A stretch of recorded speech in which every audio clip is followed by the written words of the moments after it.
Hi, Tushar. First of all, thank you very much for taking part in the Business Spotlight series. I'm going to hand straight over to you to introduce yourself and what you do. Thank you so much for having me over here. Such an honor. I'm Tushar. I'm the co-founder and CEO at Cron AI. We are a deep tech company changing the way machines will see and perceive the world in 3 dimensions. We build a deep learning and AI-enabled software which takes raw data of millions of points of spatial data from sensors such as LiDARs and turns it into actionable insights for machines. In other words, we're a data company for machines. Okay, interesting. And what types of machines? Are there any particular sectors? So we actually started off with a very limited range. We're looking at homeland security and safety, but we soon expanded to other opportunities as well, because we can argue about how soon autonomy will come, but none of us can argue that autonomy is right around the corner and we're all going to be replaced. If you talk about infrastructure today or autonomous systems and machines today, from last mile delivery to driving to your cross junction, all of these systems are inherently 4 or 5 generations behind where we expected them to be today. And the major roadblock to that has been software. So when we talk about our software, we are ranging as a platform across applications from infrastructure, which is missions like net zero, vision zero, reducing carbon footprint, enhancing pedestrian safety, all the way to autonomous mobility. So everything that falls in between. Wow, okay. And what stage is the software at the moment? Is it how much has it been used just now? So as a company, right, we always had a philosophy. We always build a prototype, we take an MVP, build an MVP and take it to our customers. So we always had something which is interacting with customers as we were building it. We are nowhere near our vision, right? Our vision is to cater to autonomous mobility. But as of today, we'll all be available where it's something which is deployment ready at scale for infrastructure, robotics, etc. We're primarily focusing on infrastructure-based projects today because we see much more revenue potential in smart cities and infrastructure. Because unless infrastructure is intelligent enough, you can't expect a rover to go the last mile and deliver something to your home if the cross junction it has to cross is not smart enough and somebody can just run over the robot. So that's where we're putting our the buck at right now. But obviously the dream is mobility. Infrastructure is the stepping stone, and it is where the revenue is today. Okay, really interesting. And you mentioned before we started that you're in Singapore today. Are there certain areas that you're focusing on geographically? Oh yes. So I think one thing just which we've seen is that obviously autonomy is coming across geographies. We're seeing different regions are focusing on different things with the same outcome. Everybody's trying to build smart cities, smart infrastructure, but with very different visions. In places, in locations like Singapore, we're seeing that people are more focused on reducing the amount of time a person might spend at a cross junction. Over there, we're seeing people are spending more and more time into infrastructure and technology, which could reduce congestion so that people can move faster. If you go to the West, and let's say in the US, it's more about getting the least amount of carbon footprint. Europe, we're seeing more and more focus on pedestrian safety and cyclist safety. The end result is the same. What we're trying to achieve is the same. It's the same technology, but very, very different end results using the same technology. Oh, that's interesting as well. So who's a sort of typical customer for you? Who do you tend to approach? So we work with companies which are trying to build holistic solutions. So some of our big customers are companies like Slingshot, often sensor companies themselves, because they're trying to sell their sensors, and you do need a software to make your hardware available. As businesses scale up, you have to remember, as all businesses scale up, hardware has a tendency to become commoditized, and software becomes the key differentiating factor. The better the software, the better the product. And you can see it in every device, from the phone you use to the laptops you have. A lot of people have better hardware, but some companies just win hands down because of the great embedded systems that they have. And that's very similar to what the space I operate in. And therefore, We see a lot of sensor companies becoming our customers, trying to sell it to solution providers. We work with large integrators, large robotic companies. Some of them I can't disclose the names, but companies like Slingshot, who are trying to create these large whole city solutions, safety solutions. We're working with a lot of labs which are trying to create autonomous parking systems, because you'd be surprised the maximum number of bad interactions between automobiles and pedestrians happen inside simple parking lots.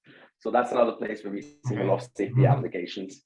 And so, yeah, anybody who's trying to create a solution or requires their machine and infrastructure to be able to perceive the world better than humans in 3 dimensions is a customer for us.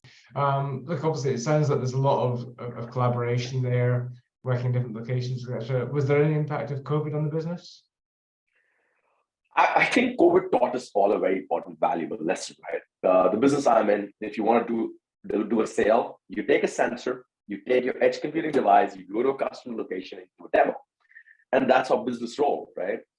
And for the first time, and a guy like me, I'm more of a hands-on person. I like to go to my customers. I like to interact with my customers, spend time with them. And I was locked in. In fact, I was stuck in a new country. I was really new to the UK when COVID hit. And I had to come back home. And I know how difficult it was. My parents were old. And COVID did change everything for us, right? The way we work. We are all hardcore go-to-office tech team working together, a fridge full of pints of beer. We were, in fact, contemplating getting a beer vending machine in our office at that point. And suddenly, we were not meeting each other anymore. I saw the first problem that I saw was that the customers could not feel what you were doing anymore. There was a lack of passion. And I think a lot of big technology collaboration sales, and we are in collaboration sales, right? I don't come and sell you a candy and it's done. I sell you a technology on which you build a solution. So it became so hard because when I was saying this is what we deliver in the future, over a video call, it was just not coming out the same way. It was hard to trust people. It was harder to trust smaller companies like us. And as smaller companies like us, hardware, getting silicon became a nightmare. Getting a server to write your code on was impossible. Your teams were suddenly more dissociated. It was hard to have that exercise or that team building operation going on. And most importantly, it's so difficult when you have a team which is working on deep learning and deep tech and a solution company working on a solution using this product. And they're as it is so far away from each other. And now they're not even meeting each other anymore and interacting over Zoom, where, and most people have this bad habit. They just put the video off and they could be just napping. They're on mute and the video off. Probably don't even know if they're listening to you, right? So I think every dynamic of our business got impacted, from writing the code to the team collaboration to the customer collaboration. And it took us about 3 months to get into the groove of COVID. And I think that's true for everybody who's working in tech at that point. Yeah, definitely. I think maybe not just tech as well. A lot of industries, I think, struggle with that trust element and that team bonding element and so on. So yeah, thank you for that. And then what do you see as the challenges moving forward for the business? I think we underestimated what this market would look like, right? There are crises across the world, which I don't want to talk about. We're not politicians, but we have a recession around the corner. It has started hitting it, but I think it's just the tip of the iceberg. Overall, the amount of money which is coming in, which is being poured in, is significantly slower. Even our own investors who just have to do a drawdown to invest in, and they already have committed more capital than previously anticipated, are struggling to get that capital. The drawdowns are getting slow. The next bigger round is getting more difficult. Now, I'm not blaming anyone here, but what happened in pre-COVID times was that people invested heavily into technologies or businesses or technology-driven businesses that were traditional businesses at the end of the day. They did not need that much capital. They basically subsidized a product for a customer and nothing else. And now that impact is being seen on deep tech. Deep tech cannot run on unit economics. It cannot run on month-on-month growth. That's not how innovation happens. And I strongly feel that unless investors start realizing the difference between commoditized tech and deep tech, this era will basically change the way innovation happens and maybe slow it down and put us a decade behind again. And I am seeing that happen in the industry today. We are going a decade in the past. We're no longer progressing at technology the way we should have. And we will see the long-term impacts of this 2 decades down the line. Yeah, interesting. Very interesting as well. So finding people who are willing to back it sounds like it's very important. Yeah, absolutely. I mean, there are people who want to back it. They just don't have the money anymore, it seems. Fair enough. Fair enough. Well, hopefully some people are watching this who might be interested in doing that. And Tushar, what would you say is your biggest learning as a business owner? Just start every morning afresh, right? It's not going to be predictable. But if you're persistent enough, by the end of the day, you're going to sort it out. When I started off Cron, every morning I used to get so stressed out. I used to have all the backlog of yesterday, wondering how I'd survive through today and expecting things to be exactly where I left them, and it never happens. Just start afresh, be persistent enough. There is no problem that is difficult enough that it cannot be solved by the evening. And if it is, just probably sleep over it, it'll be fine by tomorrow. This is probably the best.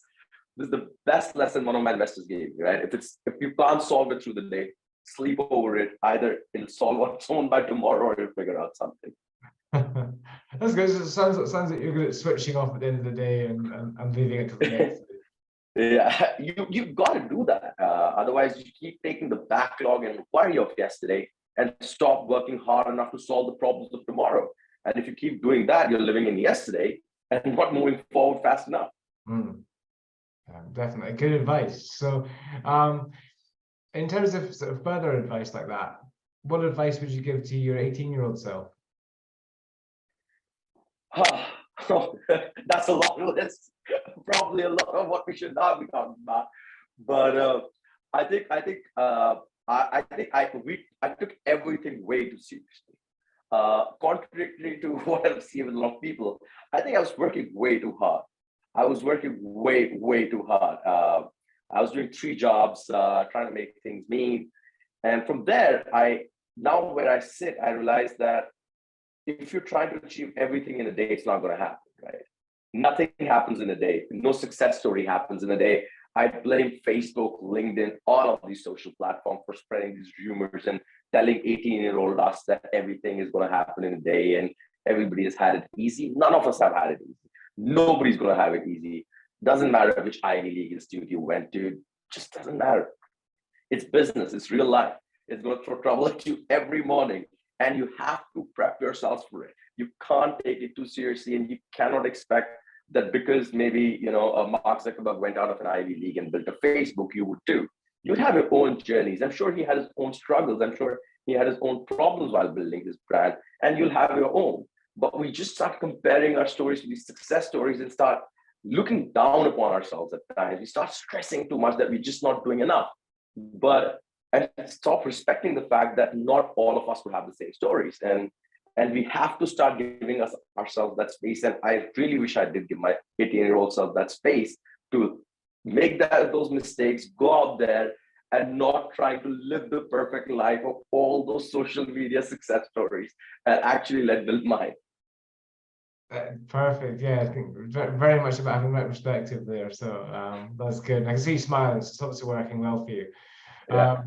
What is your source of inspiration? I think when we started off, I just believe that we will change the future of technology, right? And that just keeps motivating me. I have seen a lot of people say that it could be money, and I do not deny that every founder needs to have a way to make the money.